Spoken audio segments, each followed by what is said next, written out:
Today, I want to talk about the ancient alien theory as it applies to the Alien franchise, particularly its film Prometheus and its follow-ups. With that in mind, we will also explore the real-life mythology that helped inspire the ancient aliens theory, particularly the Greek myth of Prometheus. And in doing so, I hope we can find a sort of hidden Prometheus character within the narrative that many people who watched the film likely missed. Back in the 70s, the Alien franchise started with its original film directed by Ridley Scott, focusing on a team of space explorers as they search an abandoned ship, only for an alien life form to follow them back to their own ship and begin hunting them all down.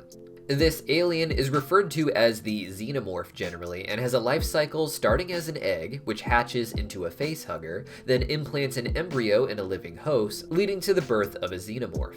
Future films and spin-offs would be made without Ridley Scott's involvement exploring the xenomorphs, but in 2012, he would return to direct Prometheus to answer questions about their origins. For this film, he wanted to focus on the pilot of the abandoned ship from the first movie, an alien humanoid that was much larger than the regular humans, from a species that seemed to be now extinct, or too far distant in space for the humans to have had contact with. Prometheus takes place in the year 2093, just a few decades before the events of the initial Alien film, and focuses on the character of Elizabeth Shaw and her partner Charles Holloway. Together, they excavate cave systems in Scotland that prove that humans have been in contact with giants as far back as 35,000 years ago.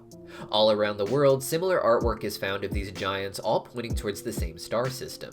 Because of this, they managed to get funding from Wayland Industries, the big corporation in the alien universe that milks the different planets dry at the risk of their employees' lives. Together with a crew, they travel to a mysterious star system and investigate a structure left behind by the giants, where several giant corpses remain, as well as others being preserved in something similar to the human cryogenic sleep chambers. Once awakened, one of these engineers, as they are called, becomes upset with the humans and their robot servants, and he sets a crash course for his spaceship with the Earth.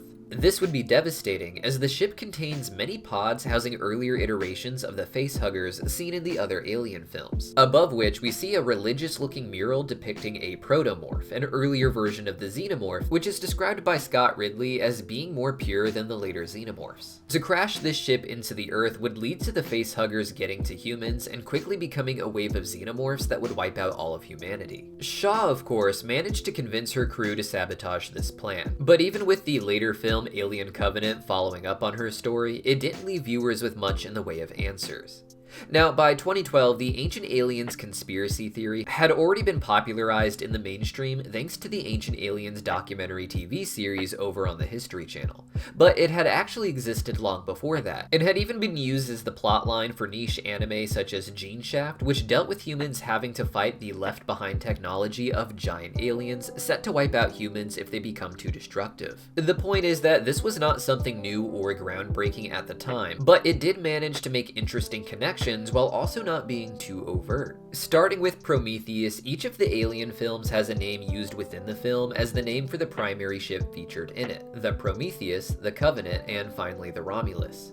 While getting briefed for their mission on the Prometheus, a hologram recording of the founder of Wayland Industries, Peter Wayland, explains that the Titan Prometheus was said to give humans forbidden knowledge that would put them on equal footing with the gods, alluding to the potential relationship with an alien species we might think of as godlike, if only because they might be our creators. In Greek myth, Prometheus is a god who fought alongside Zeus and his siblings against the 12 titans that ruled the world.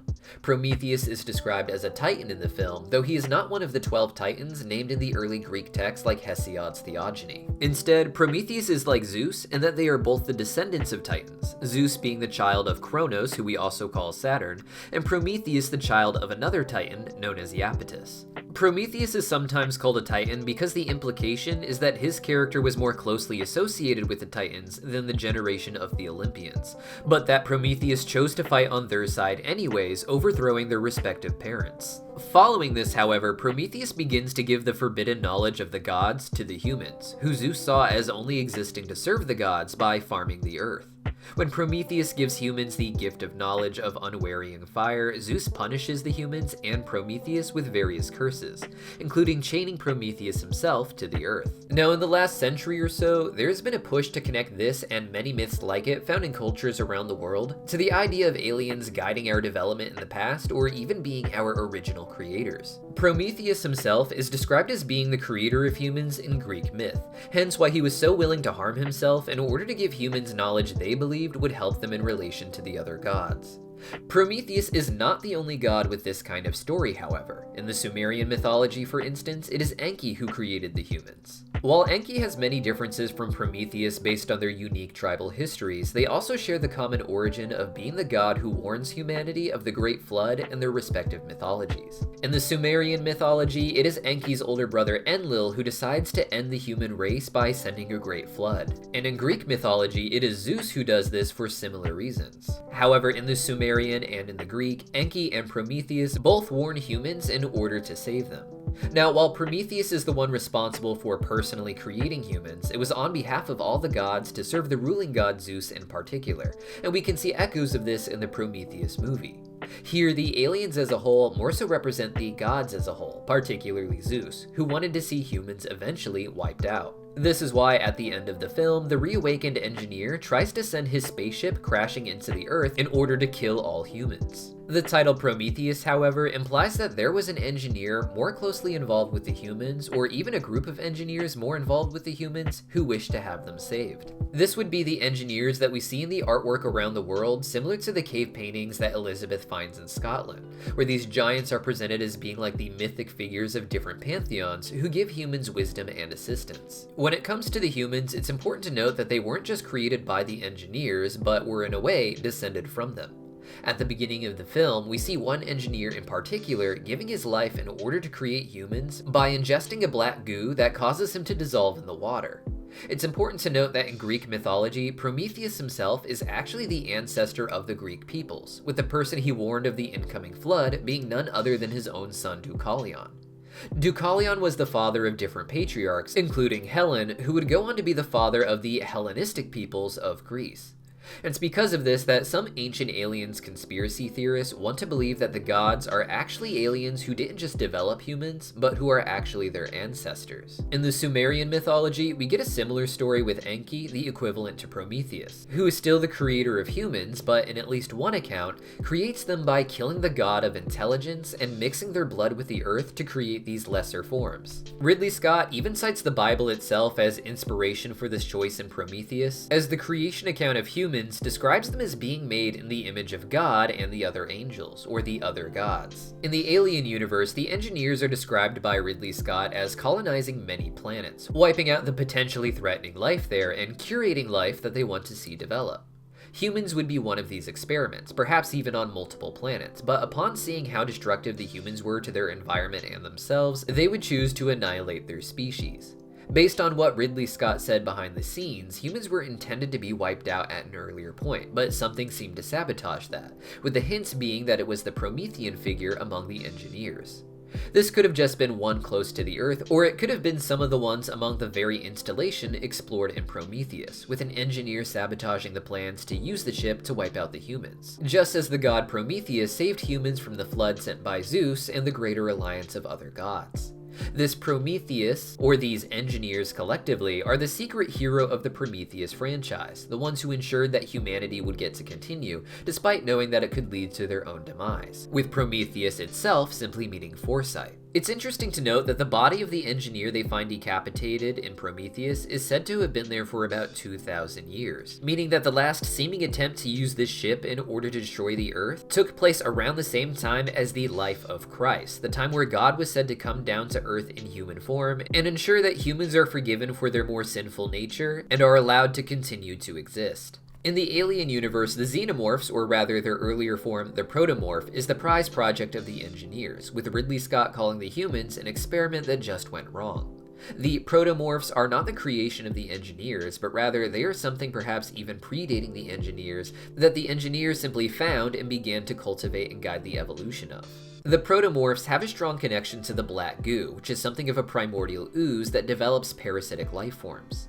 The protomorph was likely already very evolved to be highly adaptable by the time the engineers found it, with the protomorph being something of a perfectly evolved killing machine. The species can remain in stasis for long periods in their eggs, and they seem to hide within them to conserve energy until other life forms approach. From here, they come out as facehuggers, which immediately cause panic and kill hosts in order to implant them with an embryo. This leads to the birth of a different morph depending on the host species. For instance, when implanted in a dog in the third film, we see it give birth to a morph that has 4 legs. When implanted in a human, which is what we typically see, we get a 2-legged morph that we call the xenomorph.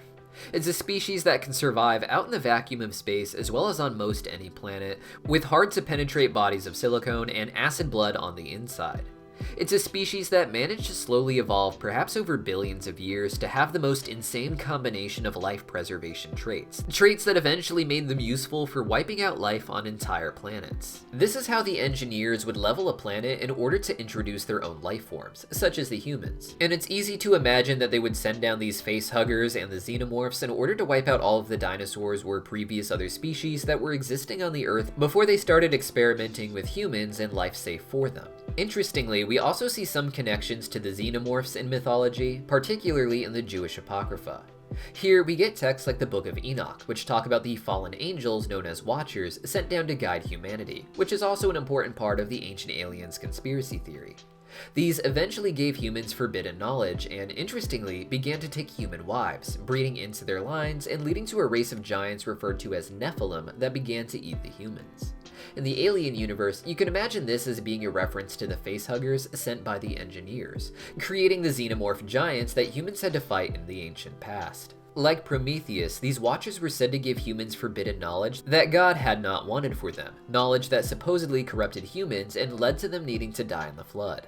In the Alien universe, the Nephilim, or the xenomorphs it would seem, were an attempt to destroy humans in the ancient past, and if you want to consider the Alien vs. Predator films as somewhat canon, there is even apparently ancient Mayan architecture in one of them that showed that the xenomorphs had interacted with humans on Earth at some point. With the help of the Promethean engineers, however, the humans would eventually defeat these xenomorphs and survive the Great Flood, leading to an age where humans and engineers no longer have contact.